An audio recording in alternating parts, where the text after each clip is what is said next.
Okay, so imagine you're watching this like complex drama series, right? And every scene just flips what you thought was going on. Hmm. That's kind of the feeling around what's unfolding in Tamil Nadu lately. It really feels like layers are being pulled back on a pretty significant story. Absolutely. And what we're really digging into today are these recent findings from the Enforcement Directorate, the ED, Right. and their investigations seem to point towards something, well, more systemic, not just isolated problems. Yeah, it feels bigger. So for this deep dive, we've pulled together the information, but look, the goal isn't to swamp you with legal jargon. No, definitely not. We want to get to the core, Which departments are involved? Who are the main players? And crucially, how could this actually affect you living here in Tamil Nadu? Because it does connect back. These aren't just headlines. Exactly. They touch on really fundamental things. And the ED's focus, it seems to be clustering around three main areas, right? Okay. We're going to look at the Municipal Administration and Water Supply Department, MAWS for short. MAWS, got it. Then there's the whole issue around sand mining, which has been rumbling for a while. Ah, yes, the sand mining. And finally, the Tamil Nadu State Marketing Corporation. TASMAC, Yeah, basically. TASMAC, yeah, everyone knows TASMAC. And all three of these, they play, a massive role in everyday life here. Okay, so let's start with MAWS then. That seems to be where a lot of the recent activity has been concentrated. It does. So I think it was back on April 7th, the ED carried out a whole series of actions, raids, essentially. That's right. 15 locations, I believe, spread across Chennai, Trichy, and Coimbatore. 15, wow. And specifically targeting places linked to a company called Truedom EPC India. Truedom EPC, yes. And the central allegation coming out of this is, well, it's pretty serious. Hmm. The ED is talking about a deep-rooted and systemic corruption network within MAWS. Deep-rooted and systemic. Those are strong words. Very strong. And they're pointing towards the top, suggesting it's headed by Minister K.N. Nehru. The minister himself, Hmm. who's also a major figure in the DMK, the principal secretary. Exactly. So the implication is significant, given his position. So how did this alleged corruption network operate? How were funds supposedly moved? It wasn't simple, I gather. No, the ED's findings suggest something more, let's say, elaborate. They're talking about funds being siphoned through this web of interconnected entities. Creating layers, yeah, to hide things. Precisely. Obscuring the origin and the destination of the money. And they also mention Hawala transactions. Ah, the informal money transfer system outside the banks. Right, which makes it even harder to trace. And interestingly, this whole thing seems to connect back to an older case. The CBI one from 2021, I remember something about that. A fake 30 crore loan issue, also involving Truedom EPC. That's the one. The ED seems to be linking these dots now, Okay. suggesting Truedom EPC might have been set up as, well, a shell company. Just a front, basically. Essentially, yeah. Yeah. A company existing on paper, but maybe not doing much real business. The allegation is it was created to divert loan money. Money meant for what? A power project. A 100-megawatt wind power project, specifically. But instead of building turbines, the ED believes this company was used to funnel funds. Divert them elsewhere through And- things like inflated contracts, maybe? That's often how it works with shell entities. Inflated invoices, circular transactions. Hmm. It makes the money trail incredibly difficult to follow. And where did the money allegedly end up? The TVH group keeps getting mentioned, right? True Value Home, Yes, the True Value Home Group. which is owned by K.N. Ravichandran, who is Minister Nehru's brother. Correct. So the ED is essentially drawing a line from the alleged corruption in MAWS through Truedom EPC acting as a sort of pipeline Right. directly to the financial benefit of the minister's brother's company group, TVH. So it stays within that close circle, allegedly. That's the picture they seem to be painting. Okay, so let's just recap the key people involved here, according to these initial findings. We've got K.N. Nehru, the minister. Mm-hmm. His son, Arun Nehru, who's an MP, also allegedly involved in moving funds. Yes, he's been named as well. Then the brother, K.N. Ravichandran, owner of TVH, accused of handling the diverted loan funds. Right. And the company itself, Truedom EPC, the alleged front. Those are the main players identified in this specific part of the investigation so far. And it's worth reminding ourselves, how vital MAWS is. We're talking urban planning, water supply, sanitation, basic stuff. Absolutely fundamental services, Yeah. especially in cities. So if there really is this deep-rooted corruption, the potential impact on those services, it could be huge for you, the listener. Definitely. Think about it. Funds meant for, say, upgrading your local water pipes or treatment plant if that money goes missing, It directly affects the water quality, the reliability. or the state of the roads you use for your commute. It's not abstract finance, it's about daily life. Okay, straight.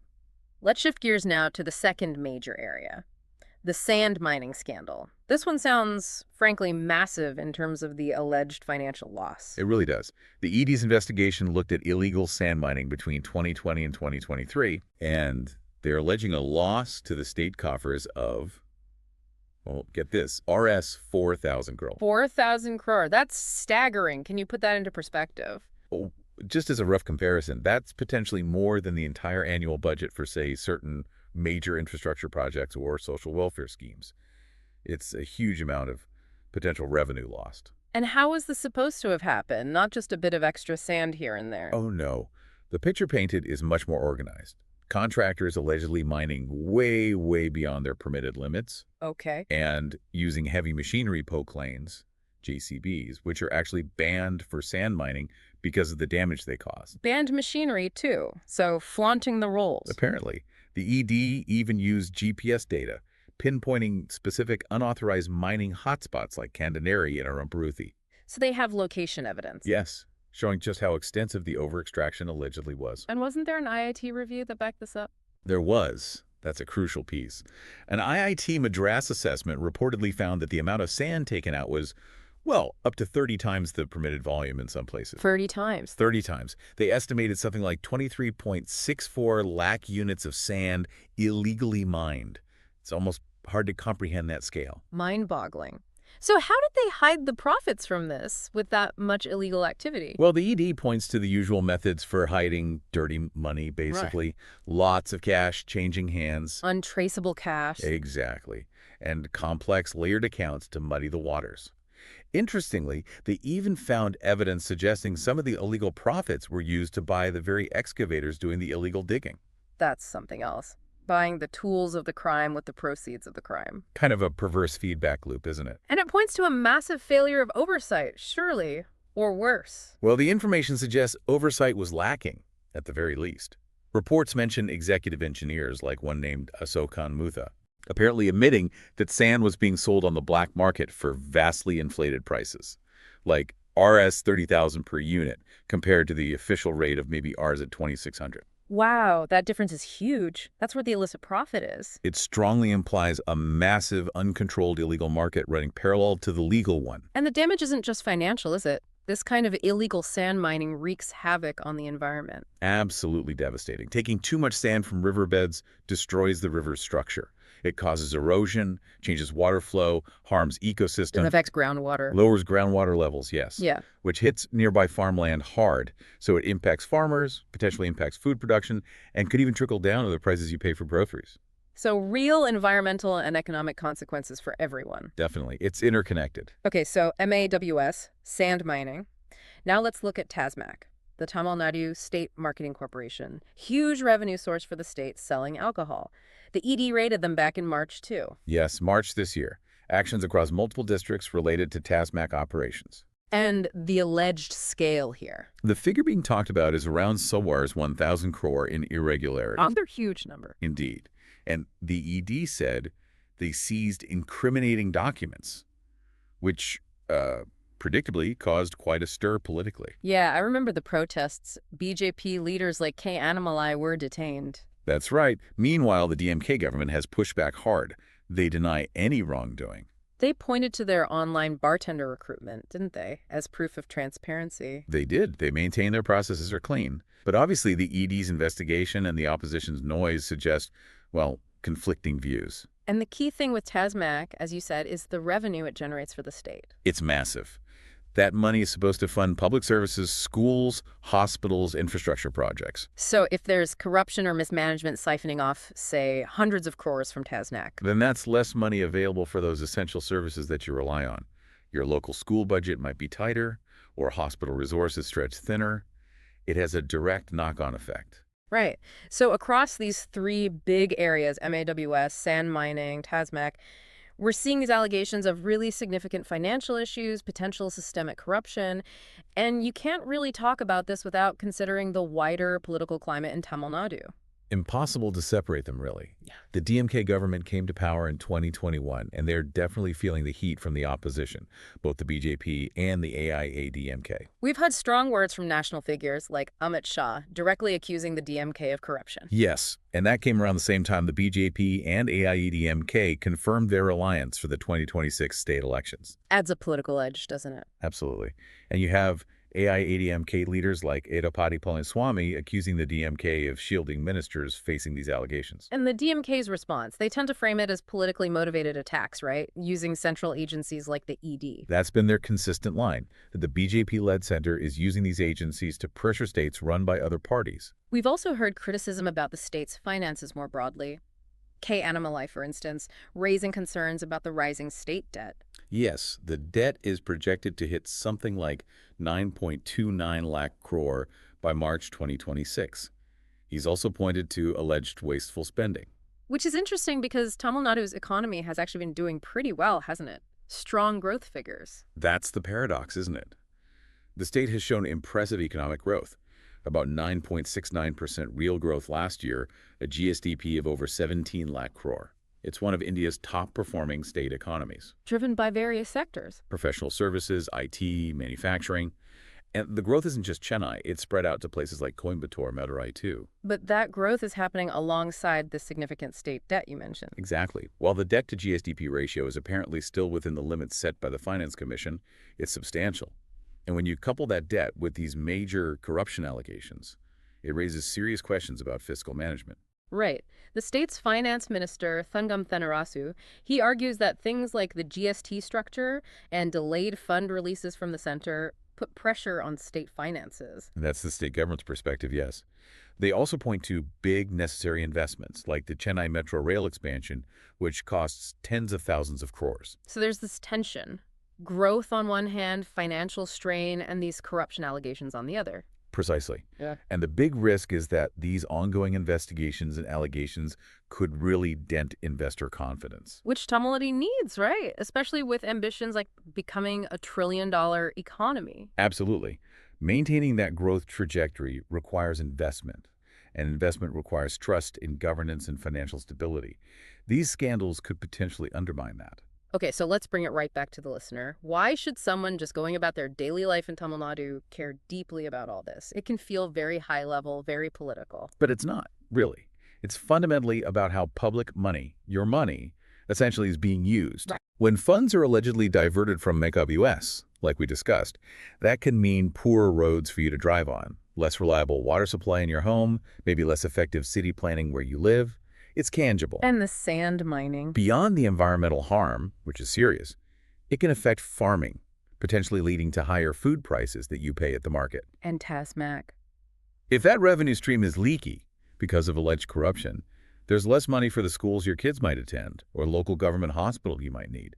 It impacts the quality of public services available to everyone. And then there's just the basic issue of trust, isn't there? Fundamentally, when allegations like these surface, involving potentially thousands of crores, it just erodes your faith in the system, in the people elected to manage things properly and honestly. Yeah, that erosion of trust is a big deal. Now, the ED, they've been noticeably active in Tamil Nadu lately. We've seen cases involving other prominent figures too, Senthil Balaji, Pammudi. Radhakrishnan, Dagat. Yeah. Yes, several high-profile cases involving DMK ministers or figures close to the party. Which naturally fuels the debate about the ED's motives. Is it purely fighting financial crime, or is it political? Well, that's the million-dollar question, isn't it? The opposition, especially the DMK, consistently portrays it as a political witch hunt by the center, using agencies to target opponents. That's their narrative. But the ED maintains it's just doing its job based on evidence. They point to the documents seized, the GPS data in the mining case, the IAT reports. They argue they have grounds for these investigations. So they claim it's evidence-based. That's their position. Whether it's purely justice-driven, purely political, or maybe realistically some combination of both, that's what's hard to definitively say from the outside. It's complex. So looking ahead, what happens next? This feels like it's still very much in progress. Oh, definitely. The ED probes are ongoing. We could potentially see more actions, further raids, maybe formal charges being filed, possibly even arrests down the line. Particularly concerning Minister Nehru and his family, given the focus. That seems likely to remain a key area of scrutiny, yes. And politically, the fallout will continue. The DMK has to manage this, while the BJP and AIADMK will surely keep pressing the issue, especially with the 2026 elections on the horizon. And it's not just the ED, right? Tamil Nadu has its own anti-corruption body. Yes, the DDIC, the Directorate of Vigilance and Anti-Corruption, they operate at the state level. We saw a recent example of their work with that conviction of a former block development officer in Ranipet. So there are efforts at both central and state levels, supposedly. Right. For you, the listener, I think the key takeaway is just to stay informed. Try to follow the facts as they emerge from credible sources. And maybe think about accountability. Exactly. Consider the importance of holding elected officials accountable for how public money is managed. Okay, so wrapping up this deep dive, we've covered some really serious allegations. Potential systemic corruption in MEWS, the massive sand mining scandal, issues within TASMAC. We've looked at the huge financial figures involved, the potential environmental damage, and how this all connects back to your everyday life through public services. And we've touched on the political context, the role of the ED, the different perspectives on what's driving all this. It's definitely more complicated than just the headlines suggest. Absolutely. You need to look deeper. But despite all these revelations, Tamil Nadu is still a very dynamic, important state, which leads to a final thought, maybe. As these layers keep getting peeled back, what's our collective responsibility, to push for a system that's truly transparent and accountable, one that really serves the people? That's definitely something worth reflecting on. How do we ensure that accountability?